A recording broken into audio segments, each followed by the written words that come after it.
Chag Sameach, aujourd'hui, le 19e jour du mois de Kislev, nous allons commencer à étudier le Hayom Yom, le premier livre que le Rabbi a écrit et a imprimé. Ça a été écrit dans les années 5703, 5704, 1942, 1943. Le Hayom Yom commence à partir du 19e jour du mois de Kislev. En effet, comme nous allons le voir, le 19e jour du mois de Kislev, c'est le Rosh Hashanah, le début de l'année de la Chassidoute. Le 19e jour du mois de Kislev, comme nous allons le voir aussi dans le Hayom Yom, c'est le jour de la délivrance du premier rabbi de Chabad, Rabbi Shneur Zalman, appelé le Admour Hazaken des prisons tsaristes. En effet, les adversaires de la Chassidoute avaient dit au gouvernement, au tsar, que le Admour Hazaken envoie de l'argent en Israël, ce qui n'était pas faux. Il envoyait de l'argent pour des chassidim qui habitaient en terre d'Israël. Mais ils ont dit qu'il envoie cet argent-là à l'Empire ottoman pour qu'ils vont faire la guerre contre la Russie, d'où l'arrestation du Admour Hazaken et sa délivrance plus tard, donc le 19e jour du mois de Kislev, Chag HaGeoula, le jour de la délivrance, la fête de la délivrance. Et vu qu'à partir de ce jour-là, il a diffusé encore plus de chassidoute, car lorsqu'il était en prison, ses maîtres qui avaient déjà quitté ce monde, le Baal Shem Tov et le Maguid de Mezrich, sont venus le visiter et il leur a demandé pourquoi il est en prison. Et ils lui ont dit, parce que tu as diffusé beaucoup de chassidoute, pas juste de chassidoute, mais de manière de chabad, de chokhma binada, de manière intellectuelle, ce qui n'existait pas avant. Et c'est la raison pour laquelle il y a une accusation sur toi. Et donc on t'a enfermé, on t'a emprisonné pour que tu ne peux plus le faire. L'Admour Hazaken a dit, alors dans ces cas-là, est-ce que quand je vais sortir, je dois arrêter? Ils lui ont dit non. Lorsque tu vas sortir, tu vas diffuser encore plus, parce que maintenant tu as fait Messirut Nefesh, tu as fait le don de soi, tu as ouvert la porte pour encore plus de chassidoute. Et à partir de ce jour-là, la chassidoute chabad, la chassidoute intellectuelle, qui explique les choses de manière intellectuelle, a été développée encore plus, d'où le Rosh Hashanah de la chassidoute. Donc, comment ça a commencé le Hayom Yom? Déjà, le dernier jour de la fête de Pesach, Achon Shel Pesach, au moment du repas, en 1940, le rabbi précédent, Rabbi Yosef Yitzhak, qui était déjà aux États-Unis, il a dit qu'il aimerait faire un livre dans lequel il va y avoir des coutumes Chabad, des mots courts, des histoires qui sont en résumé de la chassidoute. Mais pour ça, il y a besoin de quelqu'un d'extraordinaire. Il a dit plein d'expressions qui représentent quelqu'un qui a un pnimi, qui est amok, qui est profond, etc., que lui, il pourra faire ce livre-là. Les années sont passées. Et le 19e jour du mois de Kislev, à la sortie du jour, donc c'est déjà le Chav Kislev, à la sortie de ce jour-là, le rabbi précédent, Rabbi Yosef Yitzhak, a demandé à son gendre, notre rabbi, donc qui était déjà arrivé aux États-Unis le 28 Sivan 1941, Tafshin Aleph, il lui a demandé de faire ce livre-là, dans lequel il y aura les shiurim, les cours qu'on doit étudier tous les jours. Le chumash, comme il est partagé pour les 7 jours de la semaine, il y a 7 montées. Chaque jour, le dimanche, on apprend la première montée, la première partie de la paracha. Le lundi, le deuxième jour de la semaine, on apprend la deuxième partie de la paracha, la deuxième montée. Le troisième jour, etc. Jusqu'à que le 7e jour, le Shabbat, on va apprendre la 7e montée, la 7e partie de la paracha. Comme ça, vous aurez appris la paracha de la semaine dans la semaine. De même, le Tehillim, comme le Tehillim est partagé comme les jours du mois, parce qu'il y a deux manières comment le Tehillim est partagé. Une manière, il est partagé pour les jours de la semaine, donc en 7 parties, les 150 psaumes, les 150 Tehillim. Une deuxième manière, comment il est partagé, c'est que les 150 psaumes sont partagés pour les 30 jours, ou les 29 jours du mois. Et aussi le Tanya, étudier le Tanya tous les jours. Donc comme le rabbi précédent, Rabbi Yosef Yitzhak lui-même, donc a partagé le Tanya pour qu'on puisse l'étudier chaque jour de l'année, eh bien, écrire dans ce Hayom Yom, dans ce livre-là, les shiurim, les cours qu'il faut étudier tous les jours. D'ailleurs, nous, lorsque nous allons étudier le Hayom Yom ensemble avec l'aide de Dieu, on ne va pas dire exactement ce qui est écrit, c'est-à-dire le chumash de telle et telle montée, le Tehillim de tel psaume jusqu'à tel psaume, le Tanya de tel mot jusqu'à tel mot, ça chacun pourra le voir sur le texte. En effet, la manière qu'on va étudier le Hayom Yom ensemble avec l'aide de Dieu, ça va être donc chacun pourra voir le texte même du Hayom Yom. Le Hayom Yom sera traduit et commenté aussi, comme ça chacun pourra voir ce qui est écrit sur le Hayom Yom et ce qui est rajouté oralement, basé sur différentes sources qu'il y a. À part ça, le rabbi précédent, il a dit au rabbi d'écrire des mots de chassidoute, c'est-à-dire de prendre des sujets de chassidoute qui sont très profonds et très longs, et les mettre en quelques mots, de même de prendre des histoires, des petites histoires, et les mettre dans ce livre-là, le rabbi s'est mis au travail, donc dès la sortie de Yutet Kislev, Tafshin Gimel 5703, 1942, et le rabbi a travaillé énormément sur ça, de manière à avoir fini ce livre-là le 11 Nissan 5703, donc le 11 Nissan 1943. À noter que le 11 Nissan, c'est le jour d'anniversaire du rabbi. Quand on lit ce Hayom Yom, les dates qui sont écrites sont les dates de 5703, 5704. A priori, des choses du passé, des choses qui étaient en 5703, 5704. Mais ce n'est pas du tout le but du Hayom Yom d'avoir été écrit uniquement pour un calendrier pour ces années-là seulement. Le Hayom Yom a été écrit pour l'étudier chaque jour. Il y a des coutumes Chabad, ce qui n'était pas du tout fréquent à l'époque, d'avoir des coutumes Chabad. Le rabbi précédent a demandé qu'on avait des coutumes Chabad dans le Hayom Yom. Ces mots-là de Chassidout, ces histoires chassidiques, ne sont pas seulement un petit détail, un petit mot qui était seulement pour 5703. C'est des mots dans lesquels on peut vivre avec tous les jours, que le rabbi a énormément travaillé sur cela. Le rabbi a écrit le Hayom Yom comme c'est que le rabbi précédent lui-même l'avait écrit. Par exemple, lorsqu'il y a des adages du Rabbi Rachab, le 5e rabbi de Chabad, donc le père du rabbi précédent qui était le 6e rabbi de Chabad, lorsqu'il y a des paroles du Rabbi Rachab, ce qui est écrit dans le Hayom Yom, mon père, le Rabbi Rachab, disait comme ci, comme ça, comme si c'était le rabbi précédent qui avait écrit le Hayom Yom. Il y a certains endroits que on voit que c'est pas le rabbi précédent, parce qu'il y a écrit le rabbi a rencontré tel et tel. On dit le rabbi a rencontré tel et tel, c'est le rabbi fait référence à son beau-père, le rabbi précédent qui a rencontré tel et tel, et donc telle et telle chose s'est passé, c'est passé. Un des buts importants du Hayom Yom, c'est de renforcer le Chitat. Chitat, c'est ce que nous avons mentionné tout à l'heure, c'est l'étude du Chumash tous les jours, la lecture de Teilim et le Tanya tous les jours l'étudier. Ce qu'on appelle le Chitat, Chumash, Teilim, Tanya. Donc, encore une fois, comme nous avons dit, on ne va pas le mentionner, on va le mentionner brièvement, Chumash, Teilim, Tanya, mais c'est très important d'étudier le Chitat, Chumash, Teilim, Tanya tous les jours. Le rabbi, dans des dizaines de lettres, il souligne l'importance d'étudier le Chitat tous les jours, et c'est une ségoula, donc pour plein de bonnes choses. Alors sûrement, chacun va étudier le Chitat, en plus donc du Hayom Yom tous les jours. Le Hayom Yom commence avec une lettre du Rabbi Rachab. Le Rabbi Rachab, en Tavresh Samerbet, en 1901, d'ailleurs 5662, c'est l'année que le Rabbi est né, Tavresh Samerbet. Et cette année-là, le Rabbi Rachab, donc le 5e Rabbi de Chabad, n'était pas dans la ville de Lubavitch pour Yutet Kislev, pour 19 Kislev. Et les Chassidim étaient tristes, le rabbi n'est pas là avec eux pour un si grand jour, Yutet Kislev.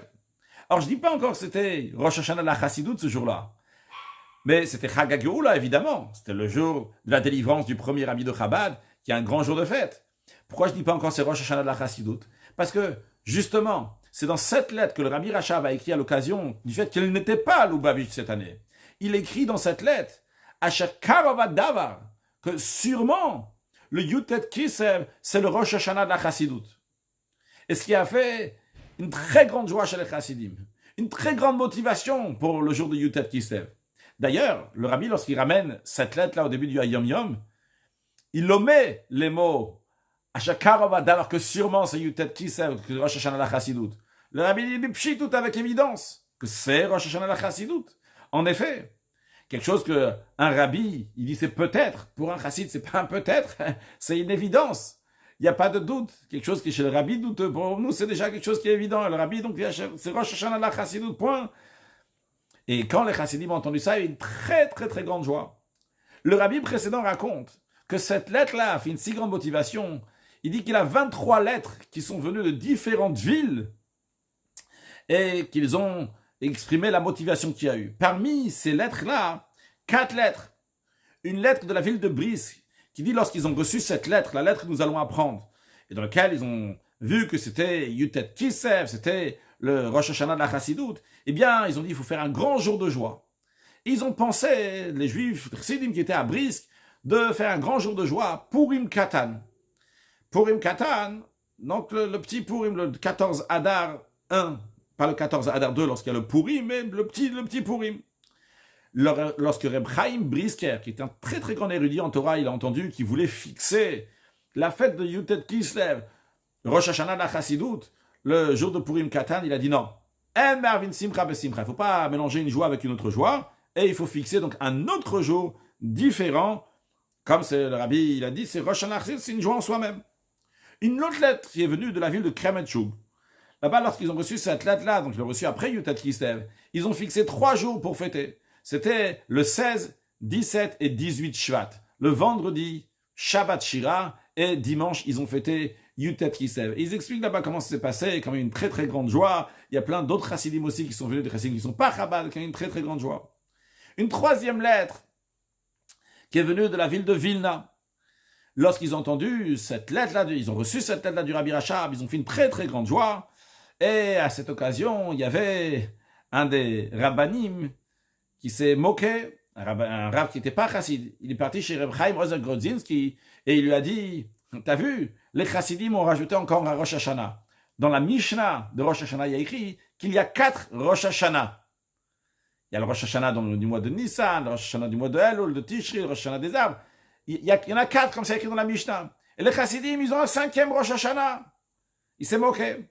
Reb Chaim Ozer Grodzinski, qui était un grand érudit en Torah, mais qui avait à cœur contre ce rave, que lui, il cherchait beaucoup de coulottes, il était très indulgent sur différentes choses, sur le Bahab, sur les jeûnes de lundi, jeudi, lundi qu'on fait après la fête de Pessah, après la fête après les fêtes de Sukkot.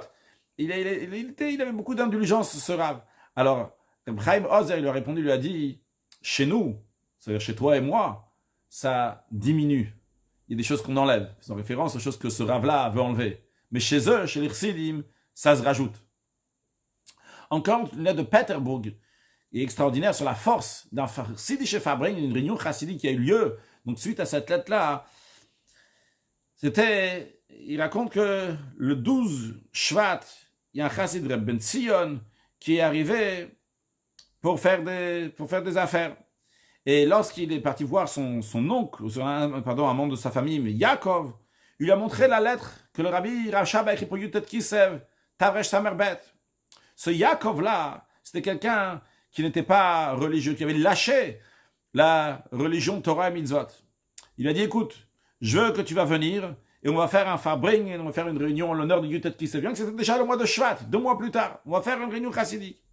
Et ils ont amené donc de la nourriture, de quoi faire fabring, d'une autre maison, de quelqu'un qui mangeait kasher. Ils ont fait le fabring dans la maison donc de ce Yaakov-là. Et ils ont fait un très très grand fabring. C'était le jeudi, tout Bishvat, qu'ils ont fait ce fabring-là. Et ils ont fait un très très grand fabring. Jusqu'à que Yaakov, il a pris la décision que bien que depuis 19 ans, il a arrêté de manger kasher, arrêté de faire Shabbat, etc., etc. Il a dit, dorénavant, ma maison va être kasher. Et le lendemain, il a cassé tous les ustensiles pas kasher qu'il avait à la maison. Il a acheté de nouveaux ustensiles. Et le Shabbat qui était juste après Shabbat Shira, eh bien, c'était la première fois depuis 19 ans qu'il a commencé à faire Shabbat. Il a fermé son bureau, etc. Et le rabbi précédent dit, voyons la force d'un Siddish Fabring, une force d'un Fabring, comment quelqu'un qui n'a pas fait Torah Mitzvot depuis 19 ans, il est revenu au judaïsme. En tout cas, c'était juste une petite introduction pour cette lettre extraordinaire que nous allons voir du Rabbi Rachab, comment il écrit à propos de Yutet Kislev. Alors rappelons donc ce livre-là, donc c'est Hayom Yom qu'on va étudier. Ce livre-là, donc il a été écrit par le Rabbi au début, il est sorti en petit format. Après, avec le temps, il est sorti déjà en beaucoup plus grand format. Mais le Rabbi précédent, il dit, c'est un livre en petit format, comme un chassid doit être aux yeux de soi-même, mais rempli de perles précieuses, de pierres précieuses. Alors, que chacun de nous profite de ce Hayom Yom, de ces pierres précieuses qu'il y a dans le Hayom Yom, et dévoiler la pierre précieuse qui est dans nous-mêmes, se rapprocher à Kadosh Baruch Hu.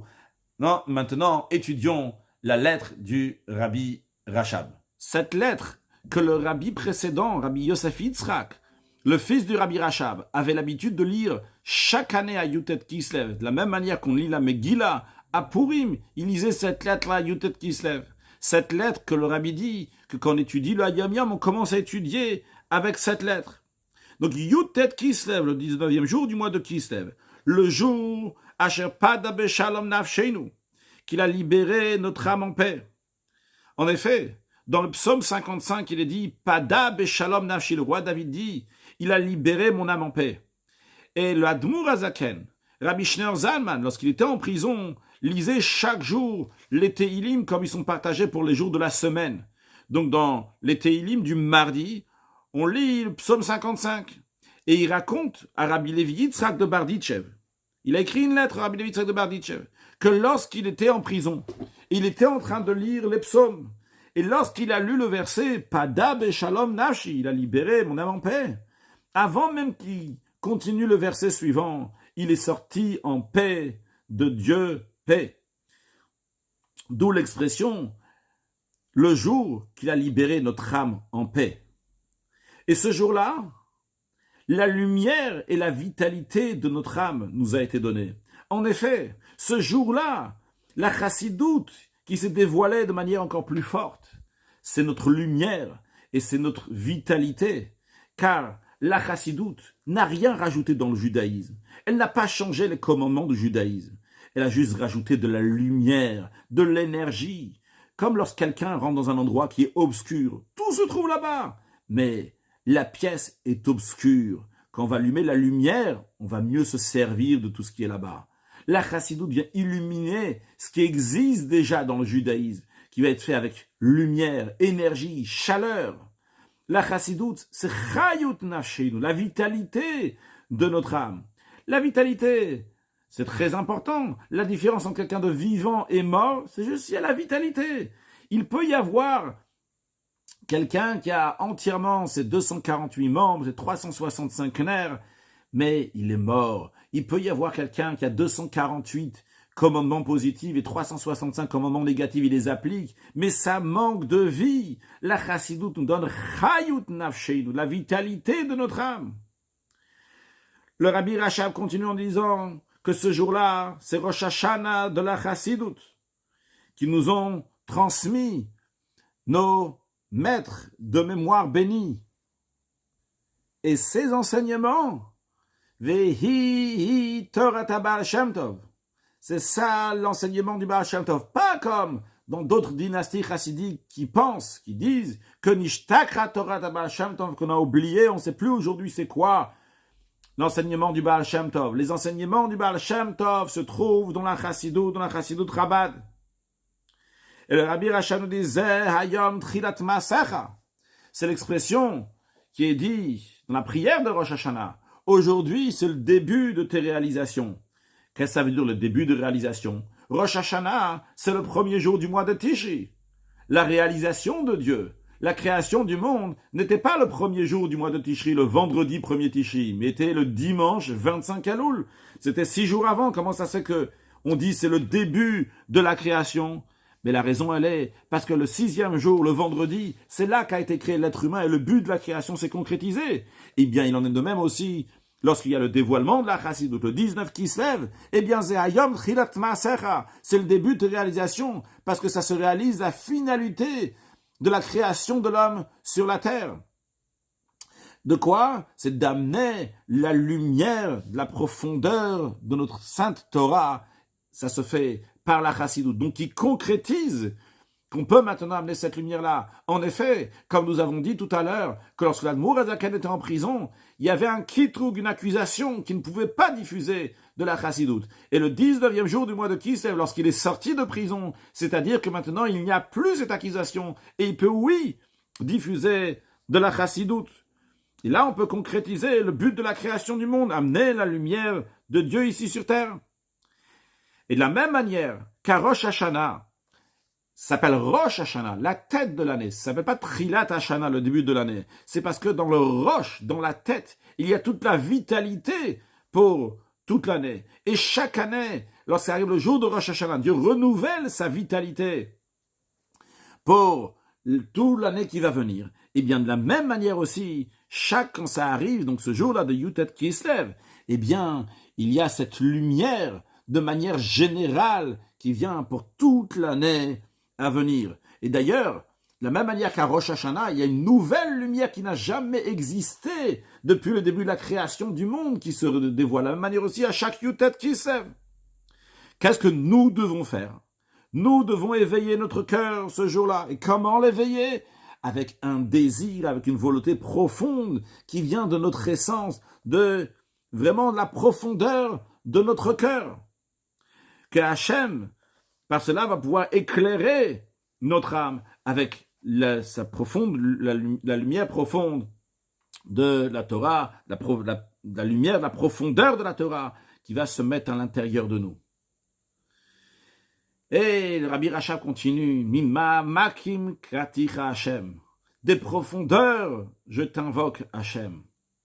C'est un verset du psaume 130 que nous lisons dans la période des 10 jours de pénitence, donc à partir de Rosh Hashanah. Qu'est-ce que ça veut dire qu'on appelle Dieu de nos profondeurs? C'est qu'on éveille la profondeur de nous-mêmes pour pouvoir atteindre un niveau profond de divinité. Ici aussi, eh bien, on demande à Hachem d'amener, de dévoiler la profondeur de la Torah de Dieu, la profondeur des mitzvot de Dieu, comme il se trouve dans la profondeur, dans l'essence de la lumière infinie de Dieu, que cette profondeur-là va éclairer dans notre âme. De manière que toute notre essence, quand on dit toute notre essence, ça veut dire aussi bien notre existence, c'est-à-dire l'essence et aussi l'émanation, pas seulement l'essence, mais ce qu'on appelle aussi donc les gilouim, la hitpashtut, que toute notre existence va être uniquement consacrée pour Hachem. Et pour cela, comment on travaille cela? De manière qu'on chasse tous les mauvais sentiments, les mauvais attributs que nous avons de manière naturelle dans nous-mêmes. Mais dorénavant, qu'est-ce qui va se passer? Que toutes nos actions et toutes nos préoccupations, que ce soit dans la prière, que ce soit dans l'étude de la Torah, dans l'accomplissement des mitzvot, mais aussi bien lorsqu'il s'agit donc des sujets du monde, des sujets profanes, que tout cela va être même quand ces sujets profanes, ils sont là pour servir Hachem, que tout cela va être avec l'intention de servir Hachem, de faire la volonté d'Akadosh Baruch Hu. Donc, comme ça, on peut savoir qu'on s'est vraiment donné à Hachem. Et que Dieu, le Père miséricordieux, nous prenne en pitié et que nous conduise sur la voie du bien et de la droiture et qu'on puisse voir Yachar Yerzu Fanemo, voir la face d'Hachem dans la droiture. Cette expression des psaumes, Yachar Yerzu Fanemo, lorsque nous on va Yachar, on va directement chez Hachem, tout droit vers Hachem, la profondeur de notre cœur, et bien aussi du côté d'Hachem, mesure pour mesure, c'est aussi Yachar que Hachem se dévoile donc le niveau le plus profond. Donc jusqu'à là, c'était l'introduction du Hayom Yom, l'introduction que j'ai dit oralement, puis l'introduction qui est écrite dans le Hayom Yom, donc la lettre du Rabbi Rachab, que le Rabbi a choisi pour qu'on commence à étudier le Hayom Yom avec. Maintenant, étudions le Hayom Yom, Yutet Kislev, le 19e jour du mois de Kislev. Donc, tout d'abord, il nous dit la Haftara. Alors, quand ça a été écrit, le 19e jour du mois de Kislev, c'était un Shabbat. Alors, on dit, quelles sont les coutumes pour la Haftara de ce Shabbat? Après avoir lu la Torah, on lit une partie donc dans la Bible qui s'appelle la Haftara. Et la Haftara, on lit Chazon Ovadia, la vision du prophète Ovadia. La raison pourquoi le Rabbi souligne ça, car en effet, il y a d'autres coutumes qui lisent Ve'amitluim, donc une autre partie donc de la Bible, mais nous lisons donc Chazon Ovadia. Puis après, le Rabbi nous dit, vu que aujourd'hui c'est un jour de Chag HaGeoula, le jour de la délivrance du premier Rabbi de Chabad, on ne dit pas Tachanun, on ne dit pas les confessions. Vu que c'est Shabbat, de toutes les façons, il n'y a pas les confessions. Mais les Shabbat, il y a certaines parties, c'est une partie qui s'appelle Avarachamim, Père de miséricorde, qui est liée donc avec des choses tristes. Et on ne le lit pas lorsqu'on ne dit pas Tachanun. C'est une partie qu'on lit juste avant Moussaf, avant Haché de Moussaf de manière plus précise. Et Tzidkatra, c'est donc 3 versets que nous lisons après la Hamida de Mincha, de la prière de l'après-midi. Et le jour où on ne dit pas Tachanun, on ne fait pas la confession, eh bien, si ça tombe Shabbat, alors vrai qu'il n'y a pas de confession Shabbat, mais ces parties-là sont omises aussi bien Avarachamim, aussi bien Tzidkatra. Puis, les passages à étudier, nous avons le Chumash du jour, le Tehillim du jour et le Tanya du jour. Après ça, le Rabbi nous dit une coutume notre coutume, c'est que l'officiant ne met pas le talit à Mincha et à Ma'ariv, la prière de l'après-midi et du soir, ni le Shabbat, ni les jours de fête, et ni à Rosh Hashanah. Encore un point, avant de faire encore un point, juste dire que dans plusieurs lettres, le Rabbi ramène que c'est pas bien du tout de mettre donc le talit, le grand talit, la nuit.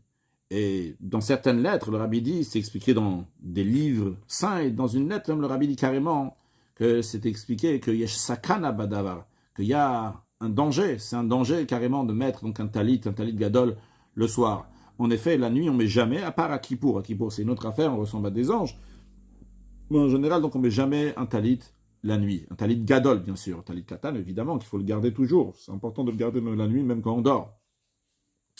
Encore un point, le Rabbi nous dit que ce jour-là, le Yutet Kislev, c'est le jour de la Iloula de Maggid de Mezrich. Le Maggid de Mezrich, c'était le deuxième rabbi de la Chassidoute. Il y avait le premier rabbi, donc c'était le Baal Shem Tov, le fondateur de la Chassidoute générale. Suite à cela, il y a eu le Maggid de Mezrich, qui était le successeur du Baal Shem Tov.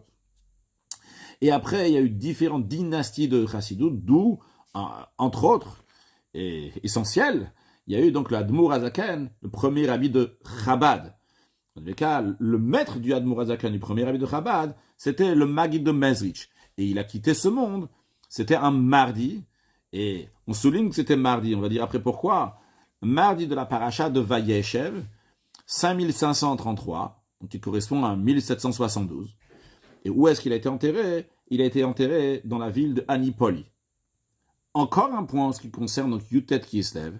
L'Admour Hazaken, le premier rabbi de Chabad, a été libéré de son premier emprisonnement le 19 Kislev. C'était mardi de la paracha de Vayeshev, 5559, qui correspond à 1798, juste avant le soir. C'est-à-dire qu'il est sorti de prison le mardi 19 Kislev, juste avant le soir.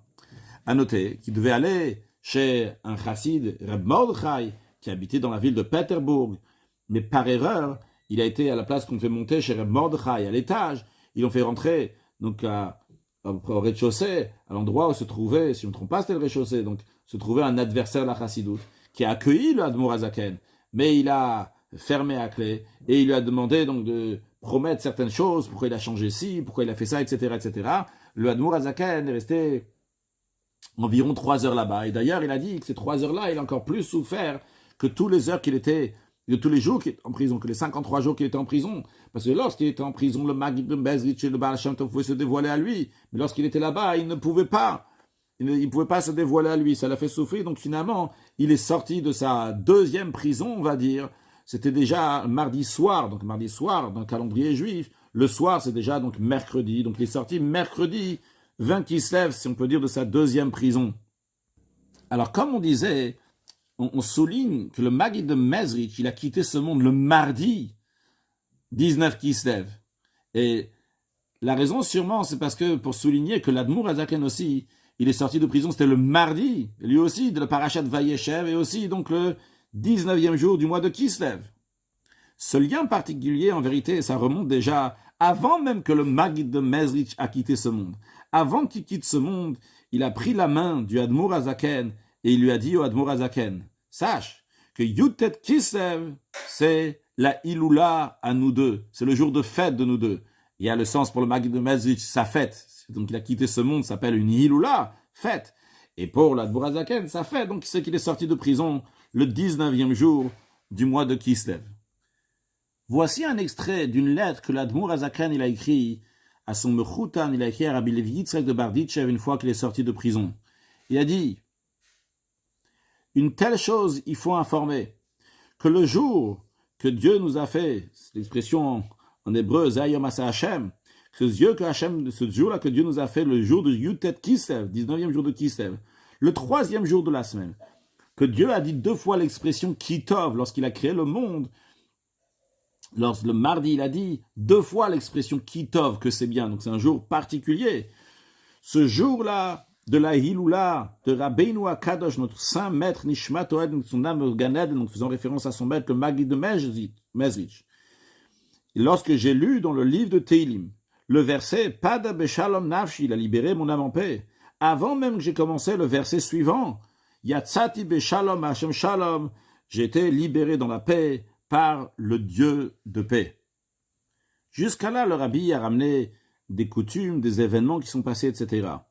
Le premier proverbe que le rabbi commence maintenant à dire, c'est un Yom idvadud ve kabbalat achlatot, je dis en hébreu, parce que le rabbi commence aussi le Hayom Yom avec Yud Ke Vav Ke, avec le tétragramme, un jour de Farbringen, de réunion chassidique et de prendre des bonnes résolutions. Yom idvadud ve kabbalat achlatot, Yud Ke Vav Ke, donc de prendre des bonnes résolutions, il est coutume donc de faire des réunions chassidiques, prendre des bonnes résolutions pour fixer des moments pour étudier la partie dévoilée de la Torah et la partie cachée de la Torah, et de se renforcer dans les voies des chassidim, dans le comportement chassidique, avec amour du prochain. Dans d'autres endroits, le rabbi rajoute aussi de rajouter dans Avodat Tfila, dans le service de la prière, dans Avat Israël, de rajouter dans l'accomplissement des mitzvot avec plus de lumière et de chaleur, de rajouter dans les 3 piliers de Torah et Avoda et Gmilut Chassadim, les 3 piliers sur lesquels le monde tient, de se renforcer dans l'étude du Rambam, les 3 chapitres pour le jour. Le rabbi précédent ramène aussi donc de se renforcer, d'aider financièrement les établissements des rabbis de Chabad. Le rabbi dit aussi donc de dire à tous les juifs que Kol Yalet Boche, il y a des enfants qui pleurent et il faut diffuser encore plus de Torah, des enfants spirituels, il faut diffuser encore plus de Torah, diffuser la chassidoute particulièrement, et l'étude, et l'action, et tout ça le faire avec lumière, chaleur, énergie. Donc ça doit être des messages de ces fabriques, de ces réunions chassidiques. De même, il est coutume de chanter le chant Pada beshalom nafshi, etc. jusqu'à Vaniev Tarbach. Donc ce chant-là, de chanter aussi le Nigun de Dalet Bavot, le Nigun donc, du Admour Azakan, du premier rabbi de Chabad, qui est chanté uniquement dans des moments particuliers. Donc Yutet Kislev fait partie de ces moments particuliers. En ce qui concerne quand est-ce faire le Farbringen, le rabbi dit que faire des petits Farbringen, quand des petits Farbringen avec une petite quantité de personnes dans plusieurs endroits, un Farbringen à droite, à gauche, etc., de partout où on peut aller, et d'annoncer que le lendemain il y aura un Farbringen, c'est-à-dire, imaginons que Yutet Kislev c'est aujourd'hui, donc hier soir, faire organiser un Farbringen, et le jour de Yutet Kislev, le soir après, donc c'est le moment où il est sorti concrètement de prison, donc le moment Yutet Kislev qui passe dans le Chaf, dans le 20 Kislev, donc là faire un grand Farbringen.